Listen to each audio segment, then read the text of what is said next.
Assalamu alaikum wa rahmatullahi wa barakatuh. Alhamdulillahi rabbil alameen. Wa salatu wa salamu ala nabiyyina Muhammadin wa ala alihi wa sahbihi ajma'in.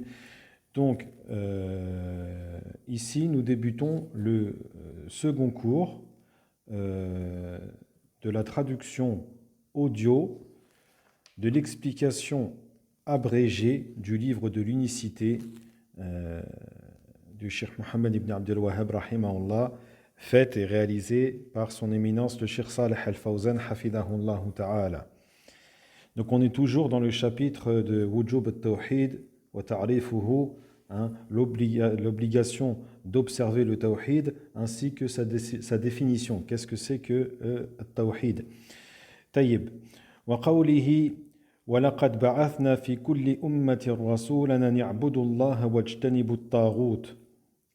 Et sa parole, c'est-à-dire la parole d'Allah Ta'ala, nous avons envoyé dans chaque communauté un messager pour leur dire « Adorez Allah et écartez-vous du tarout ». Ba'athna ay arsalna, nous avons envoyé. Kullu ummatin, chaque communauté, c'est-à-dire kullu ta'ifatin wa qarnin wa jilin minan nas, chaque communauté, tout groupe d'individus, à chaque siècle et à chaque génération de gens. Rasula ar-rasul man uhiya ilayhi bi shar' wa umira bi tablighihi, un messager, c'est-à-dire un homme à qui l'on a révélé une législation et à qui on a enjoint de la transmettre. Quant à la parole u'budullah, adorer Allah, c'est-à-dire afriduhu bil ibada, unicisez-le par l'adoration, singularisez-le par l'adoration. Wajtanibu, écartez-vous, utruku wa fariqu, délaissez, prenez vos distances. At-taghut mushtaqqun min at-tughyan wa huwa mujawazatul hadd فكل ما عبد من دون الله وهو راض بالعبادة فهو طاغوت. Donc at-taghut, ce nom est dérivé du terme tughyan, qui désigne le fait d'outrepasser les limites. At-tughyan, c'est le fait d'outrepasser les limites. فكل ما عبد من دون الله وهو راض بالعبادة فهو طاغوت. Et donc, tout être adoré en dehors d'Allah et qui agrée le fait qu'on lui voue l'adoration est un tarout. D'accord? On répète, tout être adoré en dehors d'Allah et qui agrée le fait qu'on lui voue l'adoration est un tarout.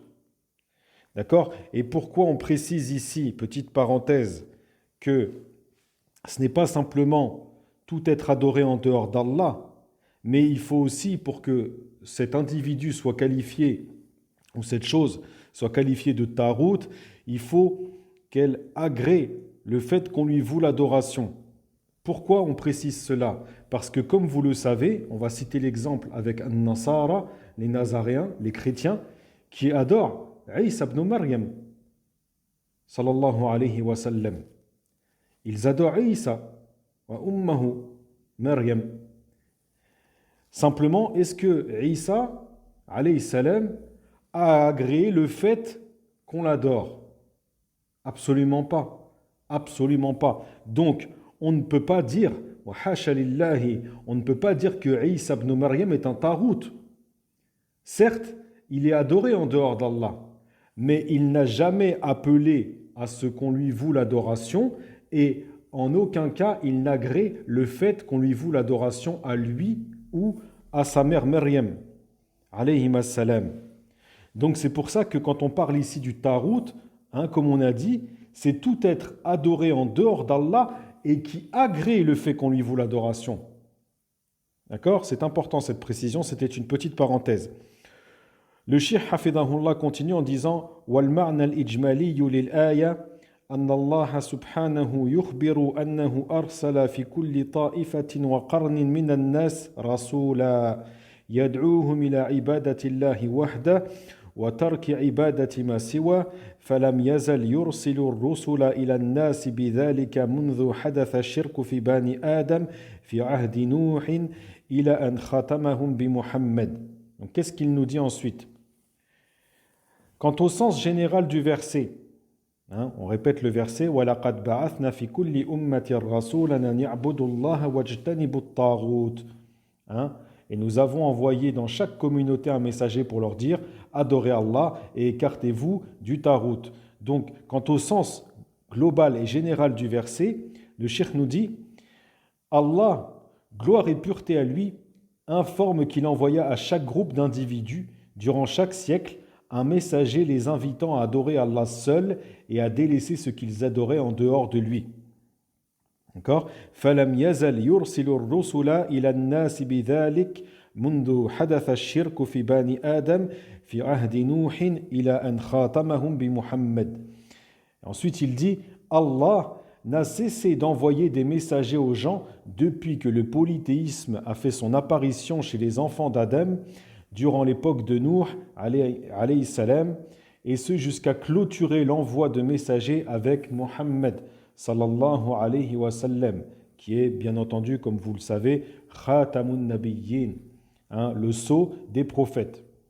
Ensuite, le cheikh nous dit, il suit toujours le même mode dans son explication, c'est-à-dire que, comme vous l'avez vu au départ, il fait une explication mot à mot, ensuite, il nous donne le sens général, global du verset, c'est ce qu'on vient de voir. Ensuite, il fait le lien entre le délil employé et utilisé et rapporté par l'auteur, en l'occurrence le cheikh Mohammed ibn Abdel Wahhab, rahimahullah. Il fait le lien corrélatif entre donc la preuve et le chapitre. Donc ici, il s'agit du verset. Munasabatul ayati lil bab, donc le lien corrélatif, la corrélation entre le verset et le chapitre dans lequel nous nous trouvons. أن دعوة إلى التوحيد والنهي عن الشرك هي مهمة جميع الرسل وأتباعهم. Qu'est-ce qu'il nous dit? L'appel à l'unicité, at-tawhid, et l'interdiction du polythéisme est la fonction de l'ensemble des messagers et de leurs adeptes. Et ensuite, comme je vous dis, toujours sur le même mode opératoire, une fois qu'il a tissé le lien corrélatif entre la preuve utilisée par l'auteur de l'ouvrage et le chapitre, il termine ensuite par les points bénéfiques qu'on tire de la preuve en question. Donc ici, les points bénéfiques tirés du verset. Premièrement, أولاً أن الحكمة من إرسال الرسل هي الدعوة إلى التوحيد والنهي عن الشرك. Donc qu'est-ce qu'on tire du verset? Premièrement, la sagesse dans l'envoi des messagers réside dans le fait d'appeler à l'unicité, à n'adorer qu'Allah seul, et d'interdire la pratique du polythéisme.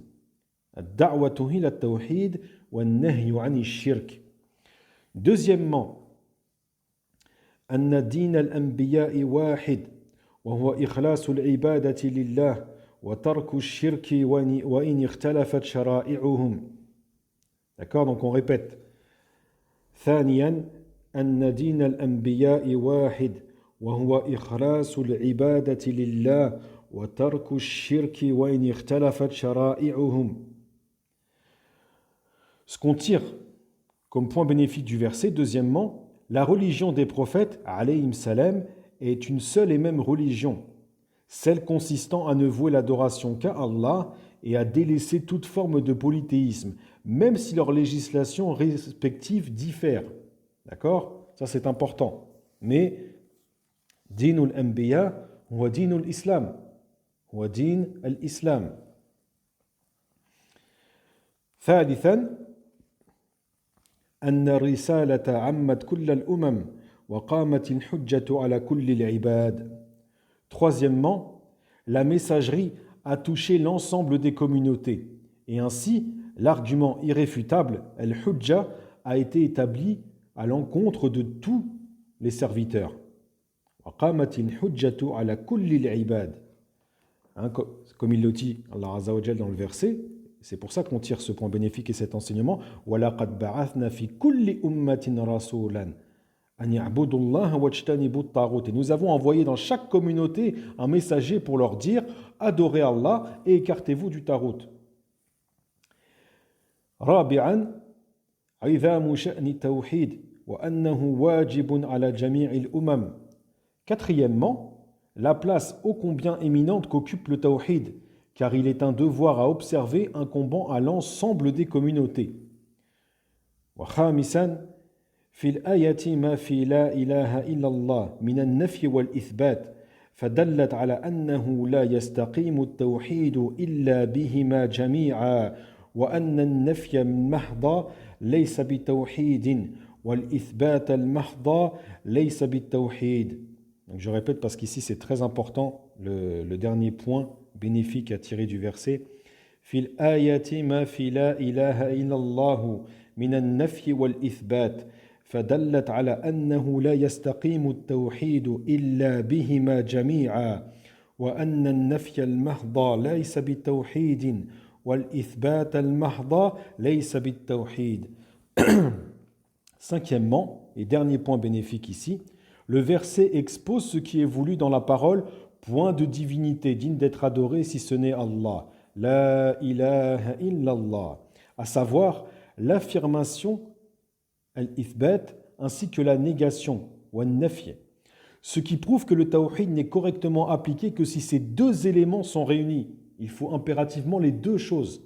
D'accord ? Ainsi, la négation seule sans l'affirmation ne relève pas du tawhid, tout comme l'affirmation seule sans la négation n'en relève pas non plus.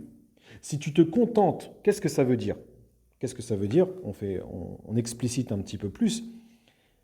Ça veut dire quoi ? Ça veut dire que si tu te contentes d'affirmer l'ithbat, d'accord ? D'affirmer que seul Allah mérite d'être adoré, tu n'as pas compris kalimat la ilaha illallah comme il le fallait. Il manque quelque chose. Tu ne peux pas affirmer seulement. Il faut aussi une négation. Il faut aussi nier. Et qu'est-ce qu'il te faut nier ? C'est la première partie de l'attestation, de la shahada, la ilaha. Point de divinité. Point de divinité quoi ? Point de divinité digne d'être adoré. Et puis après, il y a l'istithna, l'exception. D'accord ? Qui est cette affirmation illallah, point de divinité digne d'être adoré. Donc ici, tu nies le droit d'être adoré à toute divinité. Illallah. Ensuite, tu affirmes par l'exception, tu affirmes que Allah seul, lui, dispose de ce droit à l'adoration. Donc, la ilaha illallah, ay la ma'bouda bihaqqin illallah. Point de divinité digne d'être adoré, c'est la négation.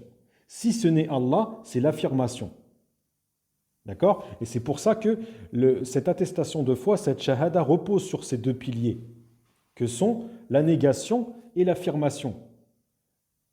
Si tu te contentes d'un seul des deux, peu importe lequel, que ce soit la négation seule ou l'affirmation seule, alors tu n'as pas concrétisé le tawhid.